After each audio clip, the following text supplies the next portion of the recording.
Every old house learns to speak, not in words, but in the soft language of settling beams. Hollow echoes in long hallways, and the faint ticking of pipes deep in the walls. Most people call it character. They're wrong. Some houses don't just make noise, they whisper.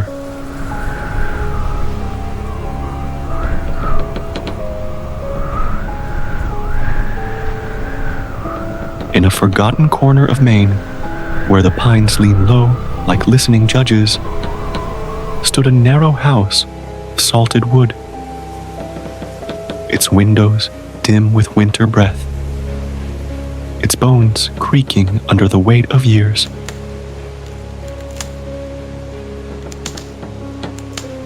The night wore frost like a second skin.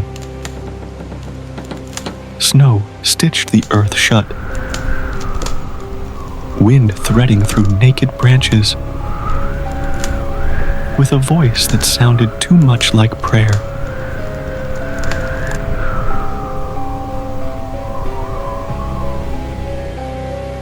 Clouds dragged themselves across the moon, leaving silver scars of light on the drifts below. No owl called.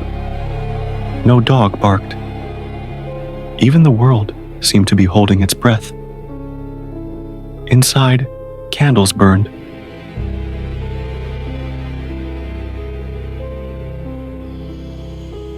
Small, uncertain. The flames trembling at every unseen footstep of the dark. Shadows stretched where walls should end, pooling thick in the corners of the room, gathering where the floor met silence and somewhere beneath the boards.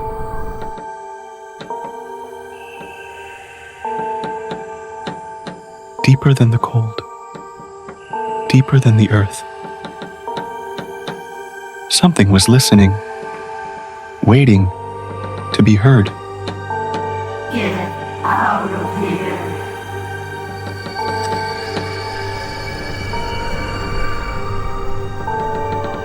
The first whisper came to Mara during the coldest night of the year. She was lying awake in bed, listening to the wind braid itself through the trees outside, when she heard something different. A sound beneath the silence. Not a creak. Not a pipe. Not an echo. A voice. Low, thin, almost shy. Listen. Help me. Mara sat up. The sound rose again, closer now. Help me. Drifting up through the wooden floor beneath her bed. She pressed her bare feet against the boards. The wood felt unnaturally cold. Listen, her breath caught. She slid off the bed and knelt. Ear hovering over the floor, as if she could somehow hear better that way. Who's there? She whispered.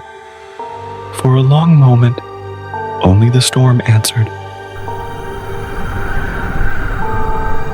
Then, cold, the voice trembled. A child's voice. Hi, Mommy. Mara's chest tightened. The sound wasn't frightening yet. It sounded lonely.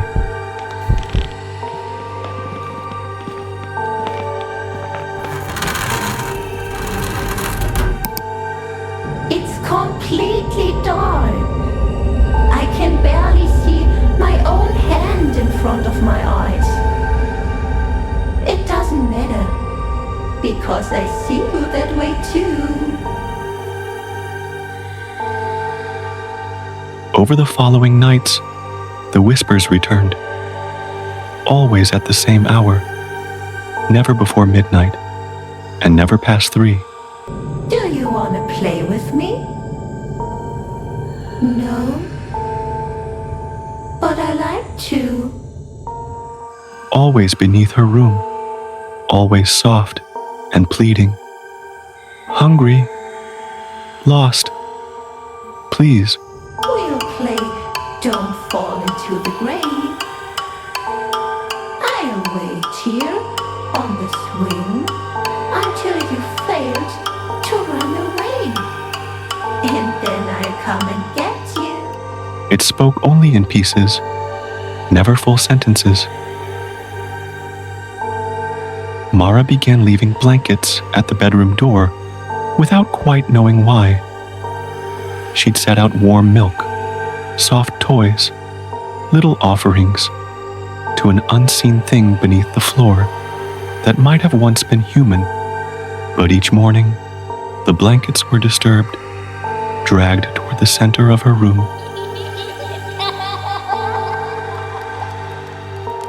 On the 5th night, the voice changed. It wasn't asking anymore. The whisper came louder, sharper.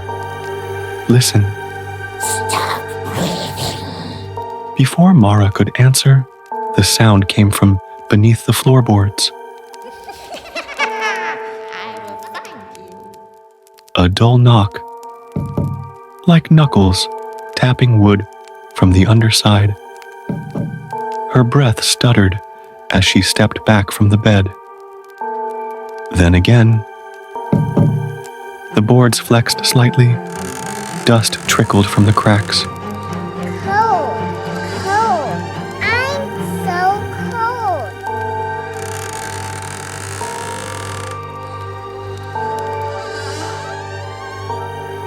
The voice layered over itself now, sounding doubled. Cold. I'm so cold. As if more than one mouth spoke the same words. Mara backed toward the wall, watching the floor swell gently upward, like something below pressing closer.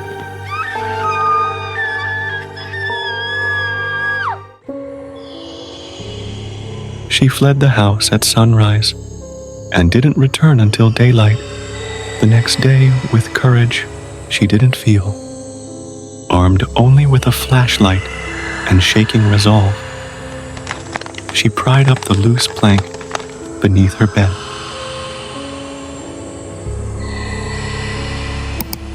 The floor cavity was dark, deeper than expected. She leaned closer. The beam caught scratch marks, traveling downward into a narrow tunnel in the dirt. Small hand marks surrounded the opening, but their positions were wrong. Too many, layered over each other.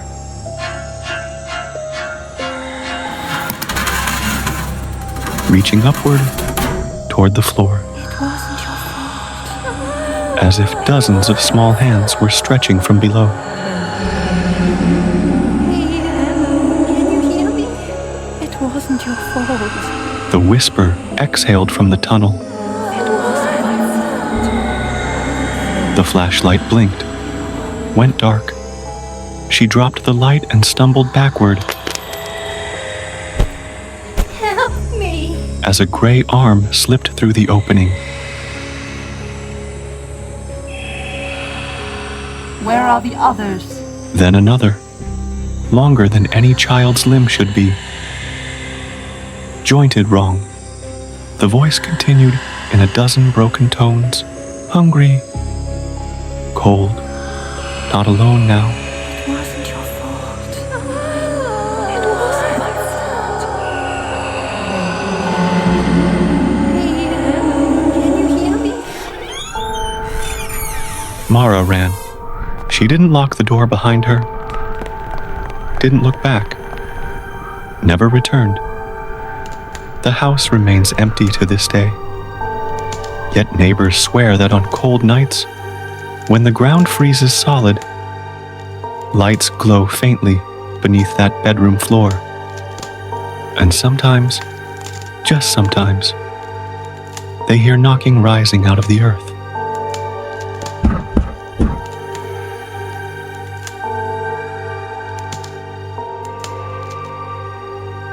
I think you're going nowhere. After Mara fled the house, she didn't sleep.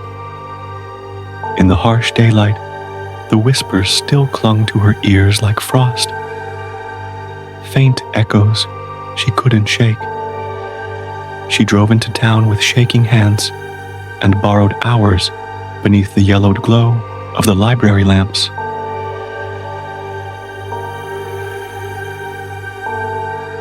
Old property records, church burial logs, newspaper reels cracked with age.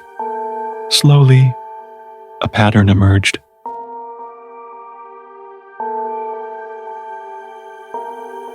The house had once belonged to Eliza Ward, a woman known quietly as the winter caretaker. In the early 1900s, during a brutal Maine winter, Eliza had opened the home to wayward children, orphans and runaways who turned up at the edges of town, with nowhere else to go. No records of official adoptions, no school registrations, no census entries. Only whispers in church attendance ledgers. Several youths residing temporarily with Mrs. Ward.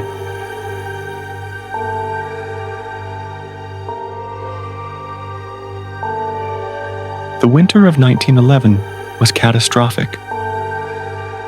Snow buried roads for weeks. Food shipments never arrived. Neighbors later claimed they hadn't heard children laughing in weeks.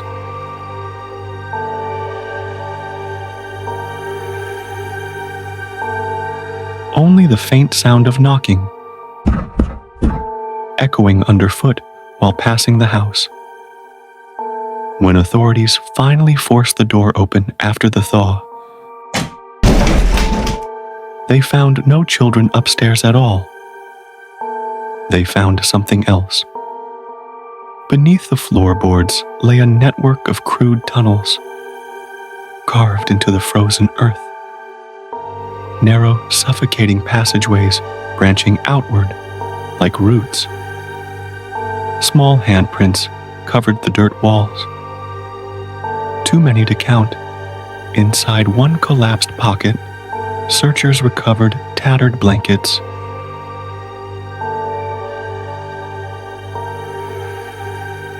Wooden toys, cracked mugs, stained with old milk residue.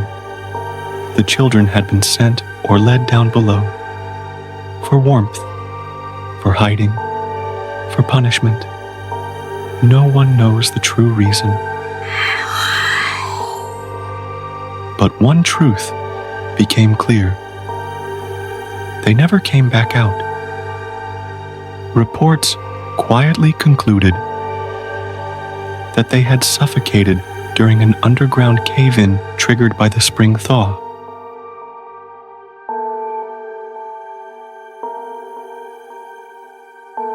But the official report avoided using the word entombed.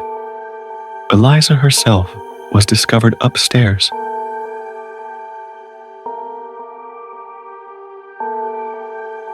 Frozen in her rocking chair at the bedroom window.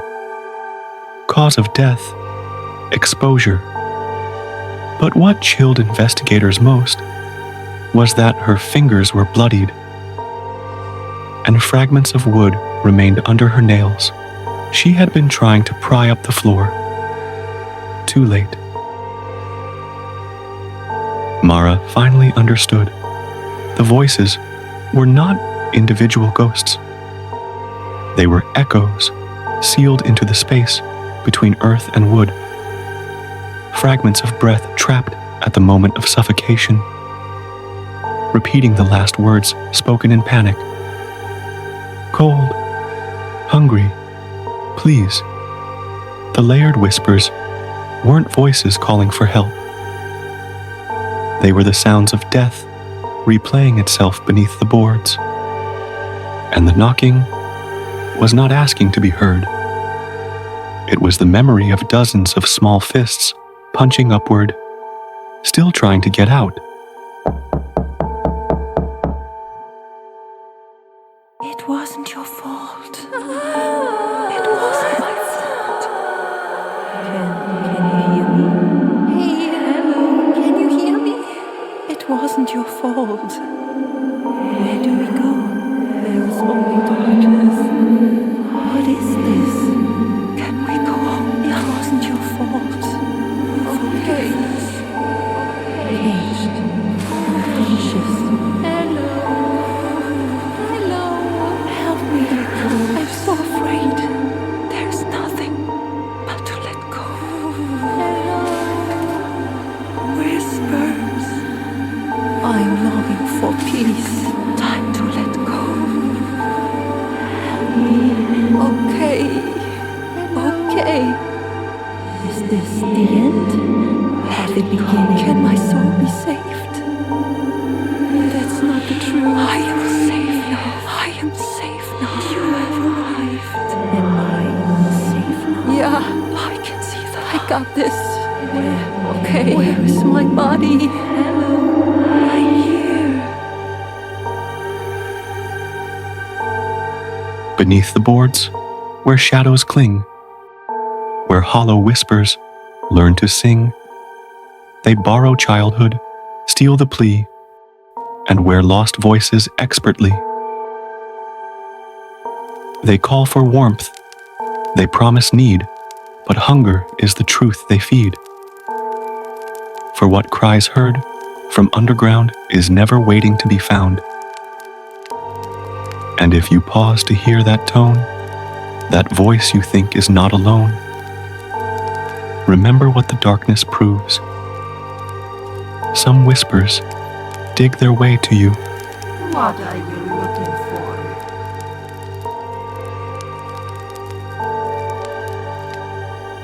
If this whispered tale from the frozen woods of Maine crept under your skin, take a moment to step deeper into the darkness, like, share, and subscribe for more chilling stories, shadowed legends, and haunting whispers waiting beyond the veil. Thank you for listening tonight. If whispers rise from beneath your floor, do not answer. Some voices don't want help. They're just looking for company. Stay safe in the quiet, and I'll see you again between the shadows.